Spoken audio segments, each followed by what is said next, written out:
Okay, so nobody watched my long video, so I'm going to kind of go over a couple of things here. I did watch a video with somebody saying the Achilles heel of this this bike, this GSX Gixxer, right? The Gixxer 8R is the headlight, which is something I complained about. There's like a huge dead space in front, and then if you go out, I don't know, 50 feet, it's pretty much just blanket. And if you live out in the country with no city lights, it's really bad.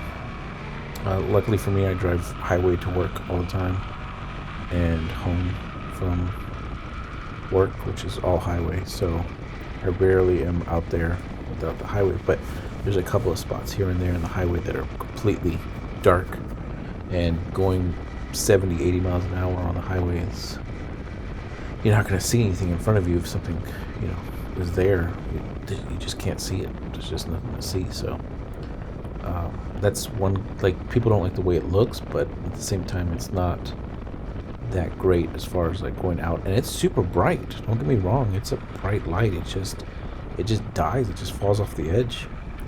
I was coming over a hill going to this spot in the back, and I couldn't, I could see up into the trees, but when I came over that hill, it was like just dead in front of me. There was nothing. I could barely see anything in front of me. So if there was something on the road, I wouldn't see it. So that's the first thing. The second thing is there's 3 modes. So there's A, B, C, right? Is it traction control? No, A, B, C. A and B are pretty good, right? Like, it's throttled down, so you're not like flying off all over the place in B, but A is pretty powerful. But if you go into C and you try to take off from a start and you're just letting off the clutch a little bit, you are going to stall if you don't have that good response of, like, okay, the clutch and the throttle at the same time. If you don't have that really good, you will stall on C. Now, of course, that's just practice. So if you're starting off at the very beginning, the first few times you'll stall 3 or 4 times. I've seen it on demo rides. I've seen it. Me personally, I stalled twice on C mode. Once just driving through the neighborhood. The second time was at a light. I didn't expect it. I let off the throttle a little, or let off the clutch a little bit. And didn't push the throttle enough, and boom! I stalled right in the middle of the intersection. But under A, it's really hard to stall. I mean, the engine's really giving a lot of power going into your first gear. But it's just practice, right? You just got to practice with it. So that's the second thing. And then the traction control, I left it on 3. I put it on 1, and I kind of like wiggled a little bit. I obviously don't take off traction control. I don't have enough confidence in the bike to do that. But I am going to the track in a few weeks, or actually a couple months. And so it might be something I might have to take off the traction control. But we'll see, what the teachers say, the point of the instructors on the bike. Now I get it. This bike is not a track bike, right? So it's kind of one of those things. Next, I'm going to talk about SIDI. SIDI is a boot company, or a company that makes clothing or boots or whatever. I bought a pair of boots from them. I did a little bit of exercise. I guess they don't make wide. My left foot's a little bit wider than my right, so my toes are a little crunched in there. It hurts. But I can barely feel the brake on the right side foot. And on the left side, I cannot fit my foot in between to get the clutch. I wish I had a camera view of it to kind of show, like what's kind of going on. But the clutch is really hard to pop with the boot. I have to take it from a side angle and then pop it. Now, going down, super easy. A main complaint of mine for this bike is the quick shifter. Going down is a little crunchy, right? Like it does that. Going up from first to second gear in the high RPMs, super crunchy. You have to pull back on the clutch sometimes. Second gear to third gear, same thing. But third to fourth, fourth to fifth, fifth to sixth, really smooth. I mean, unless I'm going like, I think I took it once on one of the tracks that's out here, I think I hit like 100 and something miles just to go on straight, and it is a little crunchy, right, from 5th to 6th, but I mean, to be honest with you, to get up there on a regular day-to-day, you're never going to get that crunchiness from 5th to 6th. It's super smooth. And then going down is the same thing. If you go down from 5th, 4 and 3, it's really smooth, really nice, a little crunchy 4 to 3, a little crunchy in 3rd to 2nd, but 2nd to 1st, no matter where you use the clutch or not use the clutch, it's always a little crunchy from 2nd to 1st. So because you're passing that neutral, right? And I tend with the boot to stick on neutral, which is really weird. I can't do it with my shoes, my tennies, or the military boot, but I tend to do it with the boot from that SIDI thing. The other thing I was thinking about was on this bike versus the CF Moto. So I'm gonna shift a little bit again. This bike has a lot of help with aftermarket parts from STS, I think it is the company online. I don't remember exactly. I'm not affiliated with them or anything, but they have some nice stuff that I want to get. The levers, the quick shift, not the quick shift, the clutch and the brake. I think that's something I do want to change out. And the what's the other thing? The tail tidy. Now I am going to give you this. I rode through, and it's not on here, but I rode through some road that was just paved, and I don't know if y'all know, but that stuff kind of comes up on your tires, and you don't see it in your car. You're not paying attention. But when I walked to the back of my bike, I could see that gunk all in the back of the bike, and it kind of, I thought about it. It was all up on the tail tight, or all up on that whale tail thing. If I get a chance, I'll show in the next video kind of what it looked like, but it was all back there, that gunk from the road. So that was something I thought about with doing the tail tidy. I mean, the license plate will be covered with all that gunk, and it won't show well, and I don't know. It's just something I thought about. Like, they did an engineering thing on this bike, right? Like, everything has like something. The fairings are really good at blocking the wind. The windshield is tall enough for me. Now, there was a guy that was 5'7" that stood on the bike, and I'm 5'7", and he was flat-footed. I'm tippy-toe. So it doesn't matter your height per se. You have to sit on the bike, right? So anybody could be 5'7", 5'8". If they have a longer torso up to their neck, their feet are going to be a little bit shorter. Right? Some people have longer feet or longer legs, so it's kind of one of those things that you have to sit on the bike, right? Like, you have to see where it is, how you feel. Okay, I'm gonna change gears again. Okay, so the next thing I'm gonna talk about is we were looking at 3 bikes. So my buddy, he wanted his own bike.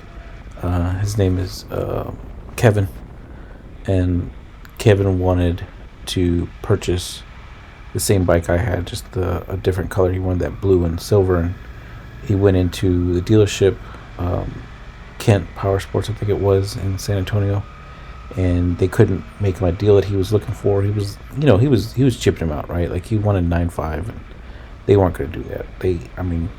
I think 10.2, 10.5 walking out the door is pretty good. I lucked out because it was 10, but like I said, I had to buy helmet and all that kind of stuff. So he went looking on the used market, and he found one that was a 2024, I think, or 20. I don't remember, 2024, 2025, with a few thousand miles. I think it was like 2,000 miles or 3,000 miles. So the first thing I was kind of concerned, I was like, okay, 3,000 miles. I think it was 2,300. The guy didn't ride it very much, right? So it sat. So I told him, I was like, hey, look, first thing you need to do is check the oil. The next thing you need to do is check the chain and just, match the VIN number, right? Like, because obviously this thing's probably not paid off. Like a lot of people can't go in there and just drop, $10,000, $12,000 on a bike, especially a 2024 or newer one. I'm pretty sure they they paid full price for it. Probably got gouged a little bit. And so we went and we told the guy, hey, don't start the bike. Let us start it. And we were there, and the other guy had a Triumph 750. I don't remember the Daytona Triumph.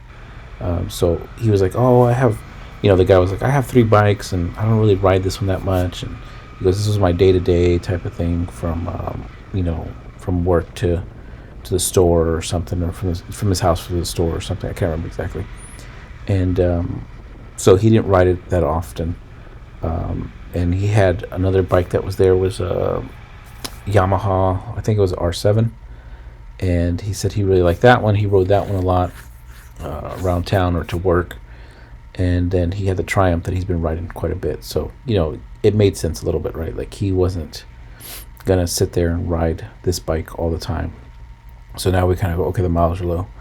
So we asked him how long it had been sitting. He's like, it hadn't been sitting that long. And, of course, what did he do? He tried to start it, and it wouldn't start. Like, the key wouldn't turn over. So that meant the battery was dead. So he's like, oh, let me throw the chicken charger on there. So that means the bike has been sitting there for at least a couple of weeks, or a few weeks, maybe a month, without a charge. And so I was like, hey, man, the oil might be, old too, looked on here. And, of course, it has the original tires, right? And it didn't have the little sticky things up, so we knew that it's been ridden. He said he took it to a track a couple of times because this guy lived South Austin, so he probably went up to a track up there and, and rode it. And so we asked him if he changed out tires and all that kind of stuff. He's like, nah, I didn't change out any tires, didn't do any of that kind of stuff. So we're like, okay.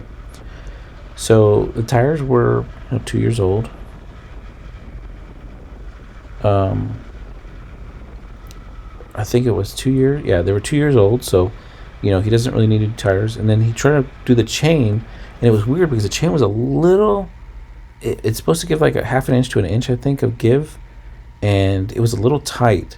And so the guy goes, oh, let me roll it forward so you can get it out to the thing. And then we checked the chain again. It was, exactly where it was. So obviously the chain hasn't been maintenance well. It had a little bit of grime on there, but no big deal, right? It's a 2-year-old bike. There can't be too much wrong with it. We sat it straight up, and the oil level was super low. And he's like, yeah, I haven't put oil in it in a while. And it looked a little dark. It didn't look, it's not black, and it wasn't super clear. But he was saying all this stuff, and we're like, okay, is it a clear title? And he goes, no, I still owe some money on it. And I told my friend, I was like, hey, man, that's up to you. You want to pay interest on here, because the guy was selling it for $7,500, I think, or yeah, $7,500, I think, was a little high for a 2-year-old bike. I don't know, right? Like, you could tell me in the comments that that's still pretty good, but he kind of told the guy, I was like, hey, man, I need a clear title. If you can pay it off, how much do you owe? And he's like, oh, I don't know, like $5,000-6,000 on it, blah blah. That's that was too much, so we had to walk away, right? So then we went a little bit further north in Austin to go. You look at an R7, I think it was. Was it an R7? I think it was an R7, and oh no, it was a CBR 600. That's what we were looking at, and it was a 2021. Shoot, I might be wrong, right? I don't remember the year. But we went in there. The chain was jacked, dude. This thing has been sitting out for so long. Hadn't been ridden, hadn't been cleaned.